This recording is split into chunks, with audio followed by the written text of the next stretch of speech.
Hey folks, it's Indieguy. My audio sounds like shit, it's because my old microphone killed itself.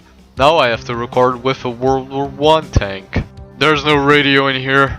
There's no computing parts in here. There's only a pigeon. But anyways, let's talk about Doom 3 BFG edition. And the mere fact that its existence disappoints me down to my bone marrow. To talk about BFG edition, we gotta talk about the vanilla Doom 3. Story of the game is that you're Chad Thundercock, Space Marine sent to Mars City. Shit happens involving Cardi B and her army of demons, and you have to survive and get the fuck out of there. This game was intended to be 100% a horror game. In vanilla Doom 3, you even had a flashlight that you had to equip that made the spooky sections a lot more tense. Apparently people had problems with this, and in the BFG edition it was changed to a shoulder mounted flashlight.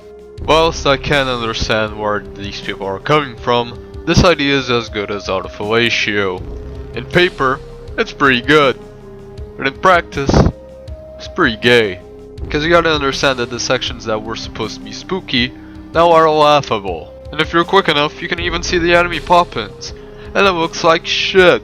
Vanilla also had something very appropriate for a horror game, which is the low ammo count. That made the game a lot more tense, and in a way, a lot more similar to Doom 1 and 2. In Doom 3 BFG, that shit's thrown down the chasm, boy, giving you at all times a comfortable amount of ammo, making, again, the spooky parts not as spooky. So basically, the BFG edition takes a popular horror game and strips it out of its horror elements, because it's easier that way.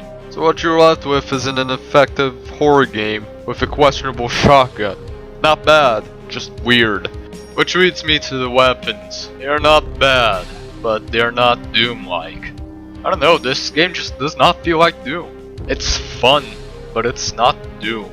Which isn't bad, it's got its own little identity, but still. A lot of people don't like that fact, and would prefer the same Doom over and over and over again. That's why a lot of people said a lot of bad stuff about Doom Eternal. They just wanted Doom 2016. All the enemies in Doom 1 and 2 have been redesigned to fit a 3D environment. How are they? The Imp looks like shit. Some of the redesigns are pretty cool, and some of the new additions are also pretty fun. Like the Maggot, that shit looks like nightmare fuel. But enemies like the Pinkies that were supposed to be like these bowls, they're not bad. They're just why. BFG edition didn't just bring bad stuff though. Take for instance the graphics. Also they don't look great by today's standards. It looks nice. But for 2004, this shit slapped. Over time only Half-Life 2 looked better. The only thing that came close besides that was the X-Ray engine in 2001, which was used to power the Stalker games. Besides the graphics, there's not much else. What? No! I'm not. Eat you bundle of sticks. Fuck you. Well, I think it's my obligation now to talk about the Lost Mission, the expansion that came exclusively with the BFG edition. All the maps in the Lost Mission are supposed to be cut from Doom 3, and it shows. They're bad.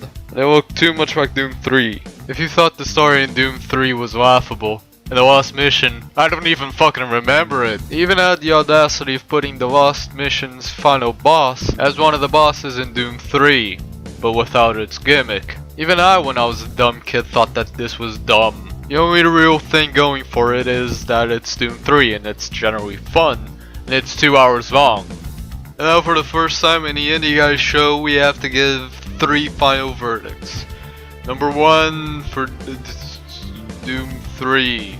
I give it an 8 out of 10. It's a classic, but it's not perfect. BFG edition gets a 7 out of 10.